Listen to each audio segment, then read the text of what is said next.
Hai, apa kabar semuanya? Semoga kabar Anda baik-baik saja.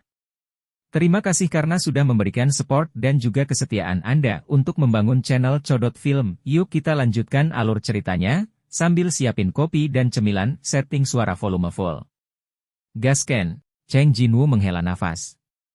Namun, itu juga merepotkan untuk dijelaskan. Cheng Jinwoo tidak berbicara, baru saja mulai melakukan pemanasan. Pada saat yang sama, Huang Dongxi berbalik dan melihat ke arah ruangan. Mereka cukup jauh dari ruang bos sekarang. Jarak ini seharusnya tidak terdengar. Huang Dongxi mengangkat sudut mulutnya, dan mengangkat dagunya ke arah Zhao Xiaohui yang berdiri di sampingnya. Xiaohui, pergi dan blokir pintu keluar ruangan. Apakah Anda ingin meledakkan pintu keluar? Ya. Tapi jangan diblokir sepenuhnya, kita harus masuk nanti. Da Chen bertanya. Kakak Dongxi, apakah perlu begitu merepotkan? Bunuh saja mereka semua? Huang Dongxi memelototinya. Sekarang dia tidak harus mempertahankan senyum palsu itu. Masih sangat nyaman. Ya maaf. Da Chen memalingkan muka ketakutan. Huang Dongxi mendecakkan lidahnya beberapa kali. Bagaimana jika kita membangunkan laba-laba besar saat kita bertarung di sana? Bagaimana kita akan menggali batu mana itu? Maaf. Xiaohui tiba-tiba menyela. Saudaraku, sekarang kita sudah membicarakan masalah ini, bagaimana jika laba-laba itu bangun ketika kita sedang menggali batu mana? Kita bingung. Jika tim diserang selama proses penambangan, konsekuensinya akan menjadi bencana. Jadi, Huang Dongxi menyeringai. Bukankah aku meninggalkannya sebagai makanan? Ah. Zhang Xiaohui mengangguk, seolah dia mengerti rencana kapten. Belum diketahui kapan laba-laba itu akan bangun.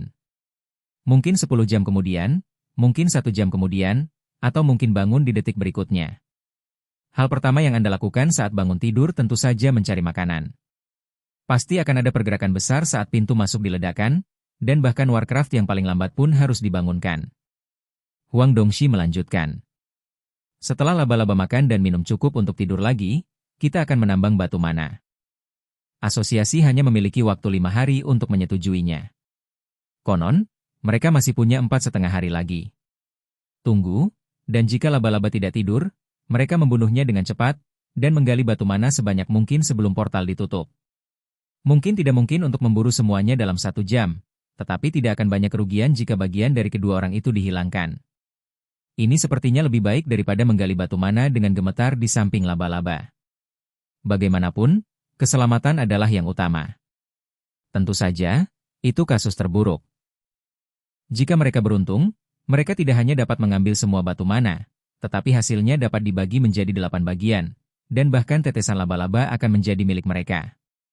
Dan peralatan berharga Liu Chenhao. Pedang dan perisainya setidaknya harus ratusan ribu. Bisnis ini hanya untung tapi tidak rugi. Sudut mulut Huang Dongxi melengkung ke atas. Pergi keluar dan istirahat setelah memblokir pintu keluar. Bergerak cepat. Oke, kakak. Setelah Xiaohui menjawab singkat, dia mengumpulkan cahaya di ujung jarinya. Liu Chenhao menatap laba-laba itu dengan cermat. Bahkan bernapas dengan hati-hati. Dia bertanya pada Cheng Jinwoo dengan ketakutan. Laba-laba itu tidak akan tiba-tiba bangun, bukan? Siapa tahu. Jawaban Cheng Jinwoo masih sangat singkat.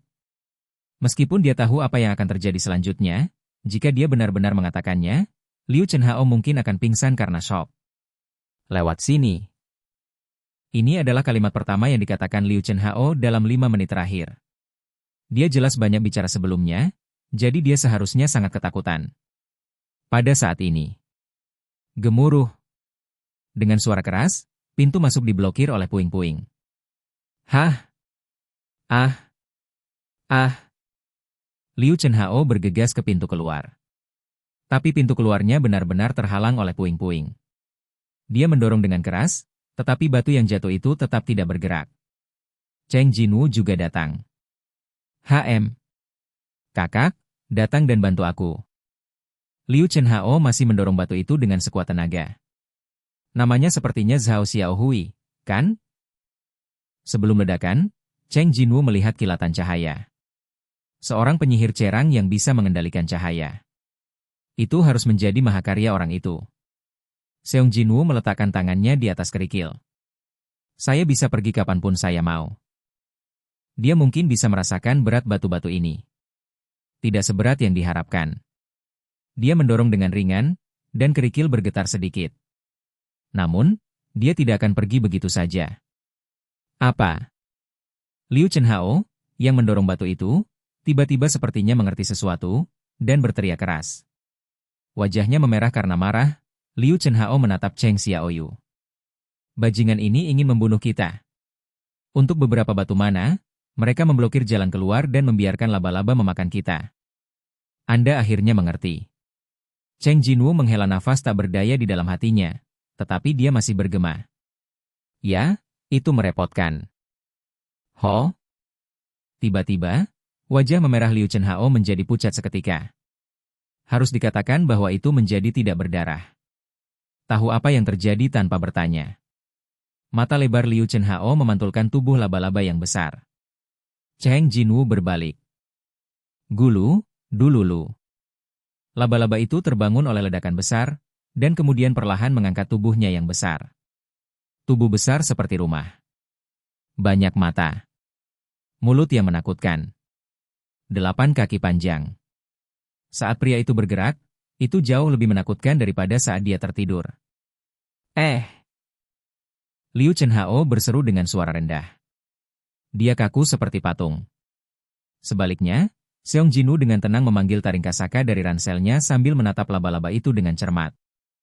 Orang itu milikku. Ini adalah kesempatan bagus untuk menguji kemampuannya. Taring kasaka muncul di tangannya.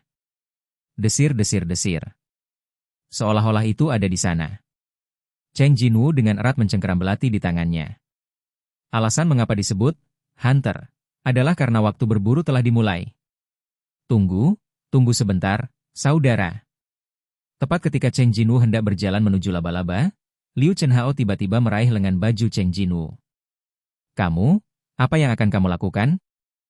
Tangan Liu Chenhao gemetar hebat. Cheng Jinwoo menunjuk ke belakangnya. Aku akan memburunya. Cheng Jinwoo telah mengikuti tim Huang Dongso karena alasan ini. Selama Huang Dongxi memotong ekornya, dia bisa mendapatkan semua poin pengalaman dan Magic Spar. Tapi jika bos tidak memakan monster-monster itu, dia mungkin mendapatkan lebih banyak barang.